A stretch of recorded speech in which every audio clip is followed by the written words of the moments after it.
আদিবাসীসকলৰ যদি দাবীসমূহ চৰকাৰে পূৰণ নকৰে বিটিআৰ ইলেকশ্যনত কি ভূমিকা ল'ব? বিটিআর ইলেকশনত চিধা বিজেপি বাই বাই টাটা। কারণ আমার বিজেপি সরকার যতে যাব নেতাসকল আজি আমাক ইয়াত বন্ধ কৰিছে আদিবাসী গাঁও ভূঞে ভোট খুজিব যাতে আজি ইয়াত প্ৰশাসনে আমাক আটকাব পাৰে। আদিবাসী গাঁৱত যেতিয়া ভোট খুজিব যাব আমাৰ যিবিলাক বিজেপি নেতা ধুতি গলিবৰ কাৰণে আহ্বান কৰি আছো, ধুতি গলিবৰ কাৰণে আহ্বান কৰিছো। আৰু যোন আদিবাসী নেতা বিজেপি ঝাণ্ডা লৈ যায় আদিবাসী গাঁৱত তাক আমি বিচাৰ কৰিবৰ কাৰণে আহ্বান কৰিছো। কিন্তু আজি দেখিবলৈ পাইছো প্ৰত্যেক বাগান বস্তি আদিবাসী গাঁও অঞ্চলত ভেকচন কৰি আছে আৰু আদিবাসী মাটিসকলক মুখ্যমন্ত্ৰীয়ে লগতে আমাৰ জয়ন্ত মূল্য নিচিনা মানুহ বাগানৰ পৰা মাটি কিনে ইহঁতে ঘৰ ৰিজৰ্ট বনাই আছে। ইহঁতক ধিক্কাৰ দিছো। আমাৰ জনজাতিকৰণ দাবী আৰু মাটি পাট্টা 7 শ্ৰমিকৰ দৈনিক মজুৰি আপোনালোকে বাগান লাইনত যাওক। কেনেকুৱা অৱস্থাত আছে বাগানত আদিবাসীসকলে, কেনেকুৱা অৱস্থা আছে, ডাঙৰ ডাঙৰ ভিআইপি গাড়ী লৈ ঘূৰি আছে আমাৰ নেতাসকলে। কিন্তু আজিলৈকে এই শ্ৰমিকক দুখ বেদনা কোনে বুজি পোৱা নাই। অসমৰ মুখ্যমন্ত্ৰীক আহ্বান কৰিছো, বিটিচি ইলেকশ্যনটো আমাৰ ছেমি ফাইনেল হয়, আমাৰ 26ৰ ইলেকশ্যন। আমি তাক ধিক্কাৰ দিছো। যেনেকে এটা পিঁয়াজত 1 কেজি পিঁয়াজত কংগ্ৰেছক আপোনালোকে খেদিছিলে, এই কাষ্ট চাৰ্টিফিকেট আপোনালোকে যেতিয়ালৈকে শুদ্ধ নকৰে উৰা মুণ্ডা চান্তালখাৰী হিচাপে তেতিয়ালৈকে আশাত চুপ নাথাকিব।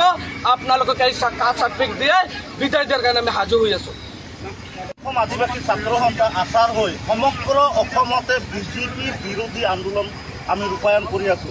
কাৰণ বিগত 2019 চনত এই অসমৰ মাননীয় মুখ্যমন্ত্ৰী ডক্টৰ হিমন্ত বিশ্ব শৰ্মাই 16তম আদিবাসী মহাসভাত এটা লাখ লাখ মানুহৰ আগত এটা প্ৰতিশ্ৰুতি দিছিলে যে অসমত বসবাস কৰা আদিবাসীসকলৰ জনজাতিকৰণৰ কামটো ইতিমধ্যে 90% পূৰ্ণ হৈ গ'ল। কিন্তু আজিৰ তাৰিখলৈকে আমি দেখা পাইছো 2019ৰ পৰা 2025 হৈ গ'ল। কাষ্ট চাৰ্টিফিকেট স্পষ্টকে দিয়ক। ল'ৰা ছোৱালীসকলক পুলিচৰ চাকৰি যদি যায় তাতেও আমাৰ ঠেক খায়।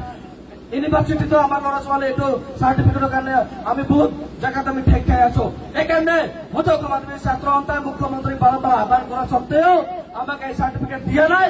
এইকাৰণে আজি অসম আদিবাসী ছাত্ৰ সন্থা মুখ্যমন্ত্ৰীয়ে য'তে গৈ আছে আমি তাতে গৈ আছো আৰু ৰিলিজ কৰি আছো যে আমাৰ আদিবাসীসকলক কিমান দিন প্ৰাৰ্থনা কৰিব, কিমান দিন বঞ্চিত কৰি ৰাখিব।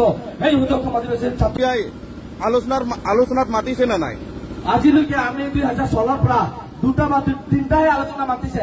সব আলোচনাত কৈছে আদিবাসীসকলক জনজাতিকৰণ হৈ যাব, 10% বাকী আছে আৰু আমাৰ কাষ্ট চাৰ্টিফিকেট কালি পৰহি দিম বোলে পীযুষ হাজৰিকাৰ মুখ্যমন্ত্ৰী নিজে মুখত কৈ গৈছিল প্ৰদীপ নাথ ডাঙৰী থাকোতে।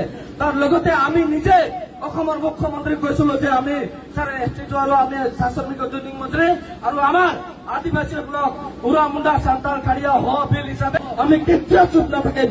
এনেকুৱা আদিবাসীসকলক নাম লেবাৰ জাতি বনাই মাৰাতকৈ আমাক গুলি মাৰি হত্যা কৰাটো ভাল বুলি আমি ভাবো।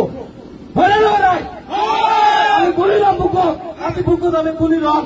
আজি যি হ'ব যি পৰিস্থিতি পাব প্ৰশাসন বাধা দিলেও আমি এই আন্দোলন স্থগিত নহ'ব, আমি আন্দোলন কৰিলে। আৰু এটা কথা, আপোনালোকে যে বাৰম্বাৰ আন্দোলন কৰি আছে আপোনালোকৰ সংগঠনক অসমৰ মুখ্যমন্ত্ৰী ডাঙৰীয়াই